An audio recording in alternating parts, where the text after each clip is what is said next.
Hai teman BEKK LIPI, selamat bergabung kembali di podcast kami yang kedua. Masih bersama saya Muntadhiroh Humas LIPI yang akan menemani kalian dalam bincang santai kita. Nah, kali ini kita akan berbincang dengan peneliti geoteknologi LIPI yang bertugas di BIKK Karangsambung, yaitu Mas Puguh Dwi Raharjo. Mas Puguh ini memiliki bidang kepakaran dalam remote sensing and GIS yang berfokus risetnya di kajian hidrospasial dan geomorfologi. Wow, paket komplit banget ini ya. Oke, kita sapa Mas Puguh yuk. Halo Mas Puguh, apa kabar?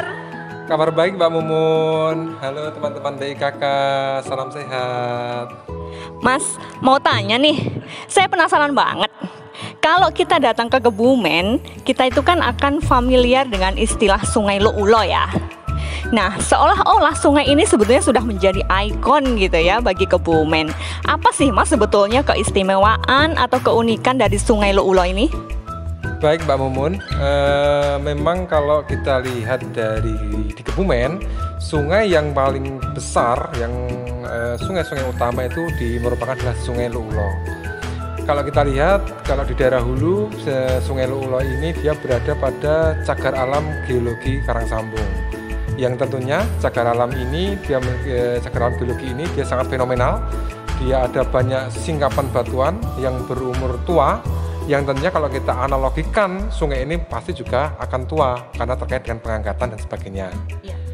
Kemudian kalau apa yang fenomenal di Sungai Luulo ini, kalau kita lihat dari sisi morfometri, kalau kita lihat dari das Luulo Hulu, saya ambil batasnya sampai di Kali Gending yang merupakan itu adalah masih masuk ke cagar alam geologi. Sungai ini dia memiliki tipe atau bentuk yang membulat. Bagaimana tipe yang membulat ini? Dia memiliki karakteristik tertentu. Misalkan katakanlah dia memiliki tingkat dari aliran permukaan yang cepat dan dia terjadi suatu hal yang banjir dan sebagainya. Oke, Mas, berarti kalau tadi merujuk dari penjelasannya Mas Puguh tadi ya, berarti kawasan Luulo ini perlu nggak sih Mas dikonservasi Mas? Sangat perlu ya, kalau kita melihat di Luulo ini, terutama yang di daerah hulu. Kalau saya lihat dari katakanlah saya mengetahui dari sisi remote sensing dulu, dari citra dulu. Ya. Ketika saya citra, kemudian saya bandingkan citra satelit ini series, kemudian saya ekstrak bagaimana pola-pola land use-nya. Dan ternyata di Luulo ini dia pemukimannya dia relatif mengikuti dari pola-pola sungai. Nah, dan tentunya kalau kita lihat dari sisi itu, berarti sungai ini di daerah hulu terutama dia memiliki tipe-tipe yang influen. Tipe influen ini bagaimana sungai ini dia memberikan masukan pada air tanah, dan air tanah ini digunakan untuk kebutuhan masyarakat. Sehingga kalau kita lihat terutama di Karangsambung, kalau kita lihat orang-orang itu membuat sumur itu di dekat-dekat sungai. Kenapa? Karena sumur itu untuk bisa disuplai dari air-air sungai tersebut. Kemudian ketika ada penambangan, misalkan ada penambangan pasir katakan dengan menggunakan mesin sedot, itu ketika dia mengambil secara berlebihan, muka air di sungai ini dia akan turun. Kemudian hal tersebut akan mengaruhi dari air tanah yang di pemukiman juga. Akibatnya apa? Akan menjadi kekeringan. Kemudian selain itu, saya jelaskan dua dari tipe yang membulat tadi, karena dia waktu konsentrasi, maksud waktu konsentrasi ini dia ketika hujan menyebar di seluruh das di Luulo terutama yang hulu ini, dia ketika hujan menyebar merata, kemudian waktu banjirnya sangat cepat. Hujan tinggi, kemudian dia akan menjadi banjirnya cepat, katakan 1 jam dia sudah menjadi banjir, kemudian tapi surutnya juga cepat. Jadi surutnya juga cepat, banjirnya cepat, surutnya juga cepat. Nah, hal tersebut juga berpengaruh juga ketika karena banjir, kemudian kecepatan dan debitnya tinggi akan menggerus permukaan, dan apalagi banyak singkapan-singkapan batuan, ini membuat suatu erosi yang relatif tinggi juga. Nah, upaya-upaya konservasi apa yang perlu dilakukan, Mas? Kalau upaya konservasi, tentunya kita terkait tadi dengan cagar alam geologi. Ini adalah suatu wilayah yang merupakan geoheritage, banyak batuan yang harus dilindungi. Kemudian sungai juga harus kita lindungi, karena tadi sungai juga memberikan untuk kelangsungan hidup masyarakat. Yang tentunya penambangan itu harus diatur, bukan tidak boleh, tapi boleh, tapi di lokasi-lokasi tertentu yang memang, terutama penambangan pasir itu di lokasi-lokasi tertentu yang itu untuk peruntukannya. Seperti di BIKK itu tahun 2008-2009 itu pernah melakukan suatu penelitian, melakukan suatu kajian mengenai erosi dan sedimentasi, dan dikaitkan dengan banyak yang diambil.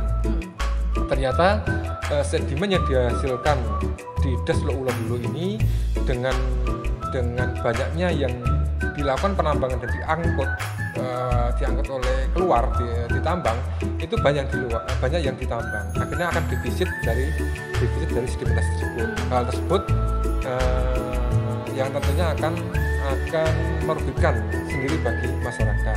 Itu yang pertama. Kemudian yang kedua, arah konservasinya, fenomena sungai di Lok Ulo ini ada beberapa fenomena sungai yang disebut sebagai meandering. Apa itu? Meandering ini adalah sungai yang memiliki sinuositas atau kelengkungan. Dia sangat lengkung. Dia lebih dari 1,5. Nilainya dia sangat lengkung gitu. Kemudian apakah sungai meandering ini tidak ada di tempat lain? Banyak. Di tempat di Indonesia banyak meandering. Tapi kalau kita lihat di Lok Ulo itu tipe-tipe meanderingnya dia entrance. Berarti dia itu kalau meandering itu dia melengkung, kemudian dia mengerosi, dia mengendapkan. Kalau itu di dataran aluvial. Tapi kalau di Karangsambung ini ada fenomena meandering, dia yang berupa entrance, dia di batuan. Kalau bagaimana dia membelok di batuan, itu merupakan sesuatu erosi yang di sungai yang sangat lama dan tidak ada sedimentasi di situ. Hal tersebut kalau kita arah pengembangan terkait dengan geoheritage yang kita sangkutkan dengan cagar sungai dan cagar alam geologi, yang tentunya ini bisa berpotensi dijadikan lokasi lindung, lokasi sungai sebagai lindung, sebagai tempat sebagai selain dikonservasi juga dapat digunakan sebagai untuk pembelajaran dan juga untuk wisata atau yang kita sebut dengan geopark. Ini sangat berpotensi. Oke, Mas Puguh, terakhir nih, bagaimana potensi dari Sungai Lok Ulo ini apabila dikaitkan dengan geoheritage yang Mas sebutkan tadi? Kalau kita lihat ya, ada beberapa sungai meandering yang meandering yang entrance yang di batuan. Itu kita lihat ada di kalau tidak salah di Serbia itu ada lokasi meandering di entrance, dan itu dijadikan lokasi geoheritage. Geoheritage kemudian dijadikan suatu destinasi bagaimana orang itu wisata tapi edukasi. Tentunya edukasi ini arah ke ilmu kebumian, bagaimana ini sungai terbentuk di batuan, itu kapan, apa yang terjadi, apakah dulu pernah banjir. Nah, itu sangat mungkin, tapi lokasi ini memang belum menjadi titik fokus dijadikan geosite ataupun geoheritage yang arah untuk pengembangan, terutama untuk tadi konservasi, kemudian edukasi dan pemberdayaan masyarakat dari sisi wisata. Oke, baiklah, informasinya lengkap banget. Terima kasih banyak ya Mas Puguh sudah bersedia sharing ilmu dan pengalamannya untuk teman-teman BIKK. Demikian obrolan kita dengan Mas Puguh. Semoga informasi yang diberikan bermanfaat ya bagi teman-teman BIKK. Dan jangan lupa teman-teman BIKK tetap jaga kesehatan, selalu mencuci tangan, memakai masker, dan menjaga jarak. Bye.